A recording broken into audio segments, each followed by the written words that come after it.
ನಮಸ್ಕಾರ ಸ್ನೇಹಿತರೆ. ಸದಾ ಸುದ್ದಿಯಲ್ಲಿದ್ದಂತಹ ಪ್ರಿಯಾಂಕ್ ಖರ್ಗೆ ಅವರು ಇತ್ತೀಚಿನ ದಿನಗಳಲ್ಲಿ ಸ್ವಲ್ಪ ಮಂಕಾದ ರೀತಿಯಲ್ಲಿ ಕಾಣಿಸ್ತಾ ಇತ್ತು. ಯಾಕಂದ್ರೆ ಅವ್ರ ಬಗ್ಗೆ ಎಲ್ಲಿಯೂ ಯಾವುದೇ ರೀತಿಯಾದ ಸುದ್ದಿ ಬರ್ತಾ ಇರಲಿಲ್ಲ. ಹಾಗೇನೆ ಅವರು ಇತ್ತೀಚೆಗೆ ಯಾವುದೇ ರೀತಿಯಂತ ಹೇಳಿಕೆಗಳನ್ನು ಕೊಡ್ತಾ ಇರಲಿಲ್ಲ. ಹೇಳಿಕೆಗಳನ್ನೇನೋ ಕೊಡ್ತಾ ಇದ್ರು, ಆದ್ರೆ ವಿವಾದಾತ್ಮಕವಾದಂತಹ ಹೇಳಿಕೆಗಳನ್ನು ಕೊಡ್ತಾ ಇರಲಿಲ್ಲ. ಎಲ್ಲದಕ್ಕಿಂತ ಪ್ರಮುಖವಾಗಿ RSS ವಿರುದ್ಧವಾಗಿ ಆಗಾಗ ಮಾತಾಡ್ತಾ ಇದ್ರಲ್ಲ, ಅದೆಲ್ಲದನ್ನು ಸ್ವಲ್ಪ ಕಮ್ಮಿ ಮಾಡಿಬಿಟ್ಟಿದ್ರು.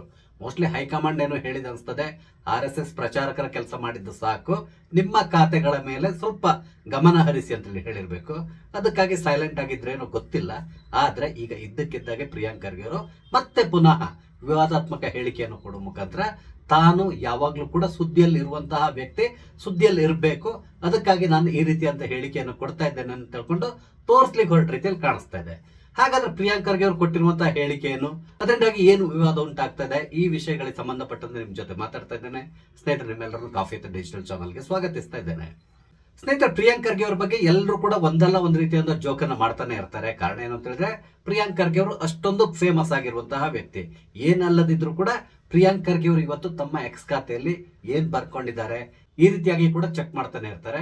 ಹಾಗೇನೆ ಪತ್ರಕರ್ತರು ಕೆಲವು ಬಿಜೆಪಿ ಶಾಸಕರನ್ನ ಏನಾದ್ರೂ ಪ್ರಶ್ನೆ ಮಾಡಿದಾಗ ತಕ್ಷಣ ಅವ್ರು ಹೇಳೋದೇನು ಅಂತ ಹೇಳಿದ್ರೆ, ಪ್ರಿಯಾಂಕ್ ಖರ್ಗೆ ಅವ್ರಿಗೆ ಎಕ್ಸ್ ಖಾತೆಯಲ್ಲಿ ಏನು ಹಾಕೊಂಡಿಲ್ವಾ, ಮೋಸ್ಟ್ಲಿ ಮರ್ತಿರ್ಬೇಕು, ಸ್ವಲ್ಪ ಹೊತ್ತಲ್ಲಿ ಹಾಕೊಳ್ತಾರೆ, ಆಗ ನೀವು ಚೆಕ್ ಮಾಡ್ಕೊಳ್ಳಿ, ಈ ರೀತಿಯಾಗಿ ಅವ್ರನ್ನ ಲೇವಡಿ ಮಾಡ್ತಾ ಇರೋದನ್ನ ಕೂಡ ನೀವು ಗಮನಿಸಿದ್ದೀರಾ. ಇಂತಹ ಪ್ರಿಯಾಂಕ್ ಖರ್ಗೆ ಅವರು ಈಗ ಪುನಃ ಒಂದು ಹೇಳಿಕೆಯನ್ನು ಕೊಡುವ ಮುಖಾಂತರ ವಿವಾದವನ್ನು ಸೃಷ್ಟಿ ಮಾಡಿದ್ದಾರೆ ಅಂತಲೇ ಹೇಳ್ಬೋದು. ನಿಮ್ಗೆ ಗೊತ್ತಿದೆ, ಮೊನ್ನೆ ಭಾನುವಾರ ಪೊಲೀಸ್ ಇಲಾಖೆಯಲ್ಲಿ ನೇಮಕಾತಿಗೆ ಸಂಬಂಧಪಟ್ಟಂತೆ ಒಂದು ಪರೀಕ್ಷೆ ನಡೀತು, ರಾಜ್ಯದಾದ್ಯಂತ ನಡೀತು. ಎಲ್ಲಿ ಕೂಡ ಅಂತಹ ಯಾವುದೇ ಸಮಸ್ಯೆ ಆಗ್ಲಿಲ್ಲ. ಅಂದ್ರೆ ಪೇಪರ್ ಲೀಕ್ ಆಗುವಂತದ್ದು ಅಥವಾ ಸಾಮೂಹಿಕವಾಗಿ ಕಾಪಿ ಹೊಡೆಯುವಂತದ್ದು, ಈ ರೀತಿಯಂತ ಯಾವುದೇ ಪ್ರಕರಣ ಇಲ್ಲಿವರೆಗೆ ವರದಿ ಆಗಿಲ್ಲ. ಮುಂದೆ ಬಂದ್ರು ಬರಬಹುದು, ಇಲ್ಲಿ ಹೀಗೀಗ ಆಗಿದೆ ಅಂತ ತಿಳ್ಕೊಂಡು. ಆದ್ರೆ ಸದ್ಯಕ್ಕಂತೂ ಅಂತಹ ಯಾವುದೇ ವಿವಾದ ಉಂಟಾಗಿಲ್ಲ. ಆದ್ರೂ ಕೂಡ ಒಂದೆರಡು ಪರೀಕ್ಷಾ ಕೇಂದ್ರಗಳಲ್ಲಿ ಕೆಲವೊಂದು ಕನ್ಫ್ಯೂಷನ್ ಆಗಿದೆ ಈ OMR ಶೀಟಿಗೆ ಸಂಬಂಧಪಟ್ಟಂತೆ. ಅದು ಬಿಟ್ಟರೆ ಅಂತಹ ಯಾವುದೇ ಸಮಸ್ಯೆಗಳು ಈ ಪರೀಕ್ಷೆ ಸಂದರ್ಭದಲ್ಲಿ ಆಗ್ಲಿಲ್ಲ.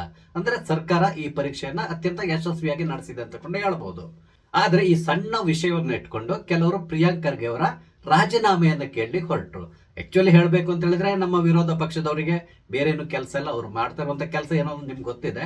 ಆದ್ರೆ ಒಂದು ಸಣ್ಣ ವಿಷಯವನ್ನು ಹಿಡ್ಕೊಂಡು ಒಬ್ಬ ಮಂತ್ರಿ ಹತ್ರ ನಿನ್ ರಾಜೀನಾಮೆ ಕೊಡಿ ಅಂತೇಳಿ ಕೇಳೋದು ಇತ್ತೀಚಿನ ದಿನಗಳಲ್ಲಿ ಹವ್ಯಾಸ ಆಗೋಗಿದೆ. ಈಗಂತೇಳಿ ಎಲ್ಲ, ಮೊದ್ಲಿಂದಾನು ಕೂಡ ಅಷ್ಟೇ. ಎಲ್ಲಾದ್ರೂ ಒಂದು ಸಣ್ಣ ತಪ್ಪಾಗಿದೆ ಅಂತ ಹೇಳಿದ ತಕ್ಷಣ ಸಂಬಂಧಪಟ್ಟ ಮಂತ್ರಿಯ ರಾಜೀನಾಮೆ ಕೇಳೋದು ನಮ್ಮ ರಾಜಕಾರಣಿಗಳ ಮಾಮೂಲಾದಂತಹ ಅಭ್ಯಾಸ. ಅದೇ ರೀತಿಯಾಗಿ ಬಿಜೆಪಿ ಶಾಸಕರಾದಂತಹ ಅಶೋಕ್ ಅವರು ಪ್ರಿಯಾಂಕ್ ಖರ್ಗೆ ಅವರು ರಾಜೀನಾಮೆ ಕೊಡಬೇಕು ಅಂತ ಕೇಳಿದ್ರು. ಇಲ್ಲಿ ರಾಜೀನಾಮೆ ಕೊಡುವಂತಹ ತಪ್ಪು ಏನು ನಡೆದಿಲ್ಲ, ಅದೊಂದು ಸಣ್ಣ ತಪ್ಪು ಅಂತಕೊಂಡು ಹೇಳ್ಬೋದು. ಆದ್ರೆ ಮಾಮೂಲಿನಂತೆ ರಾಜೀನಾಮೆಯನ್ನ ಕೇಳಿದ್ರು. ಪ್ರಿಯಾಂಕ್ ಖರ್ಗೆ ಅವರು ಕೂಡ ಅಷ್ಟೇ, ಇದ್ರ ಬಗ್ಗೆ ಅಂತಹ ಯಾವುದೇ ರೀತಿಯಂತ ಹೇಳಿಕೆಯನ್ನು ಕೊಡ್ಬೇಕಂತ ಅವಶ್ಯಕತೆ ಇರಲಿಲ್ಲ. ವಿರೋಧ ಪಕ್ಷದವರು ಈ ರೀತಿಯಾಗಿ ಮಾತಾಡ್ತಾರೆ, ಅದನ್ನ ಅವರು ಅಲ್ಲೇ ನೆಗ್ಲೆಕ್ಟ್ ಮಾಡಿ ಬಿಡ್ಬೋದಿತ್ತು. ಆದ್ರೆ ಪ್ರಿಯಾಂಕ್ ಖರ್ಗೆ ಅವರು ತಾನು ಪ್ರಿಯಾಂಕ್ ಖರ್ಗೆ ಅಂತಕೊಂಡು ತೋರಿಸ್ಕೋಬೇಕಲ್ಲ, ಅದಕ್ಕಾಗಿ ಒಂದು ವಿವಾದಾತ್ಮಕವಾದಂತಹ ಹೇಳಿಕೆಯನ್ನು ಕೊಟ್ಟಿದ್ದಾರೆ. ಪತ್ರಕರ್ತರು ಪ್ರಿಯಾಂಕ್ ಖರ್ಗೆ ಅವ್ರನ್ನ ಪ್ರಶ್ನೆ ಮಾಡಿದ್ರು ನಿನ್ನೆ, ನೋಡಿ ಈ ರೀತಿ ಆಗಿದೆ, ಅಂದ್ರೆ ಈ OMR ಶೀಟಿಗೆ ಸಂಬಂಧಪಟ್ಟಂತೆ ಕೆಲವೊಂದು ಗೊಂದಲ ಉಂಟಾಗಿತ್ತಲ್ಲ, ಇದಕ್ಕೆ ಸಂಬಂಧಪಟ್ಟಂತೆ ನೀವು ರಾಜೀನಾಮೆ ಕೊಡ್ತೀರಾ, ನೀವು ರಾಜೀನಾಮೆ ಕೊಡಬೇಕು ಅಂತ ಹೇಳ್ಕೊಂಡು ಅಶೋಕ್ ಅವರು ಕೇಳ್ತಾ ಇದ್ದಾರೆ, ನಿಮ್ಮ ಅಭಿಪ್ರಾಯ ಏನು ಅಂತ ಹೇಳ್ಕೊಂಡು ಅವ್ರ ಎದುರುಗಡೆ ಮೈಕ್ ಹಿಡಿದ್ರು. ಮೈಕ್ ಹಿಡಿದ ತಕ್ಷಣ ನಮ್ಮ ಪ್ರಿಯಾಂಕ್ ಖರ್ಗೆ ಅವ್ರಿಗೆ ಗೊತ್ತಲ್ಲ ಯಾವ ರೀತಿ ಆಗತ್ತೆ ಅಂತೇಳಿ, ಅವ್ರಿಗೆ ಒಂದು ಅಡ್ಡ ಹೆಸರು ಕೂಡ ಇದೆ, ಮೈಕ್ ಮಿನಿಸ್ಟರ್ ಅಂತೇಳಿ. ಮೈಕ್ ನೋಡಿದ ತಕ್ಷಣ ಏನಾದ್ರೂ ಒಂದು ಹೇಳಲೇಬೇಕಲ್ಲ. ಹಾಗಾಗಿ ಪ್ರಿಯಾಂಕ್ ಖರ್ಗೆ ಅವ್ರು ಮಾತಾಡ್ಲಿಕ್ಕೆ ಶುರು ಮಾಡಿದ್ರು. ನಾನು ಇದರಲ್ಲಿ ರಾಜೀನಾಮೆ ಕೊಡ್ಬೇಕಾದಂತ ಅವಶ್ಯಕತೆ ಏನು ಇಲ್ಲ ಅಂತೇಳಿ ಹೇಳಿ ಸುಮ್ನೆ ಹೋಗ್ಬಿಡ್ಬೋದಿತ್ತು. ಆದ್ರೆ ಪ್ರಿಯಾಂಕ್ ಖರ್ಗೆ ಅವರು ಅಷ್ಟು ಹೇಳಿ ಹೋದ್ರೆ ಅವರ ಖ್ಯಾತಿಗೆ ಅದು ತಕ್ಕುದಲ್ಲ. ಅದಕ್ಕಾಗಿ ಪ್ರಿಯಾಂಕ್ ಖರ್ಗೆ ಅವರು ಇನ್ನೂ ಒಂದ್ ಸ್ವಲ್ಪ ಆಡ್ ಮಾಡಿ ಮಾತಾಡಿದ್ರು. ವಿರೋಧ ಪಕ್ಷದವರು ರಾಜೀನಾಮೆ ಕೇಳ್ತಾ ಇದ್ದಾರೆ, ಸಹಜವಾಗಿ ಕೇಳ್ತಾರೆ, ಓಕೆ, ತೊಂದರೆ ಇಲ್ಲ. ಆದ್ರೆ ಈ ವಿದ್ಯಾರ್ಥಿಗಳು ಒಂದು 25 ದಿನ ಉಪವಾಸ ಸತ್ಯಾಗ್ರಹವನ್ನು ಮಾಡ್ಲಿ, ಅದಾದ್ಮೇಲೆ ನಾವು ಲಾಠಿ ಚಾರ್ಜ್ ಮಾಡ್ತೇವೆ, ಆಮೇಲೆ ನಾನು ರಾಜೀನಾಮೆ ಕೊಡ್ತೇನೆ, ಈ ರೀತಿಯಾಗಿ ಹೇಳಿಕೆಯನ್ನ ಕೊಟ್ರು. ಇದೀಗ ವಿವಾದದ ಸ್ವರೂಪವನ್ನ ಪಡ್ಕೊಂಡಿದೆ. ಯಾಕಂತ ಹೇಳಿದ್ರೆ, ಇಷ್ಟೊಂದು ಮಾತಾಡುವಂತ ಅವಶ್ಯಕತೆ ಏನಿತ್ತು? ಜಂತರ್ ಮಂತರ್ನಲ್ಲಿ ಸೋನಂ ವಾಂಗ್ಚುಕ್ ಉಪವಾಸ ಸತ್ಯಾಗ್ರಹವನ್ನು ಮಾಡಿದ್ರು.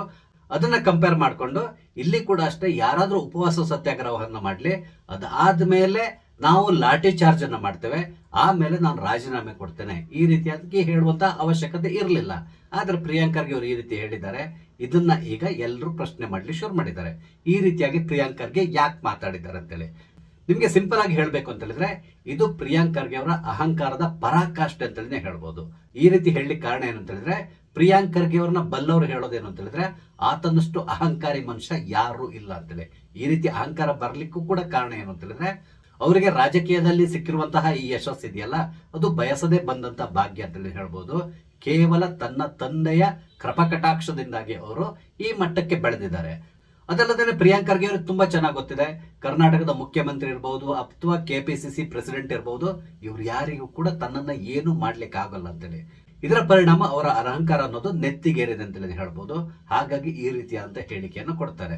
ತುಂಬಾ ಸಿಂಪಲ್ ಆಗಿ ಹೇಳ್ಬೇಕು ಅಂತ ಹೇಳಿದ್ರೆ, ಕರ್ನಾಟಕದಲ್ಲಿರುವಂತಹ ಎಲ್ಲಾ ರಾಜಕಾರಣಿಗಳ ಅಹಂಕಾರವನ್ನ ತಕ್ಕಡಿಯ ಒಂದು ಕಡೆ ಇಟ್ರೆ, ತಕ್ಕಡಿಯ ಇನ್ನೊಂದು ಭಾಗದಲ್ಲಿ ಪ್ರಿಯಾಂಕ್ ಖರ್ಗೆ ಅವರ ಅಹಂಕಾರವನ್ನ ಇಟ್ರೆ, ಖಂಡಿತವಾಗಿ ಪ್ರಿಯಾಂಕ್ ಖರ್ಗೆ ಅವರು ಇರುವಂತಹ ಅಹಂಕಾರ ಏನಿದೆ ಅದು ಇದೆಲ್ಲದಕ್ಕೂ ಮೀರಿದ್ದಂತಲೇ ಹೇಳ್ಬೋದು. ಆ ಮಟ್ಟಿನ ಅಹಂಕಾರಿ ಈ ಪ್ರಿಯಾಂಕ್ ಖರ್ಗೆ. ಅದಕ್ಕಾಗಿ ಈ ರೀತಿಯಾದಂತಹ ಹೇಳಿಕೆಯನ್ನು ಅವರು ಕೊಟ್ಟು ಸದಾ ವಿವಾದವನ್ನ ಸೃಷ್ಟಿ ಮಾಡ್ತಾ ಇದ್ದಾರೆ.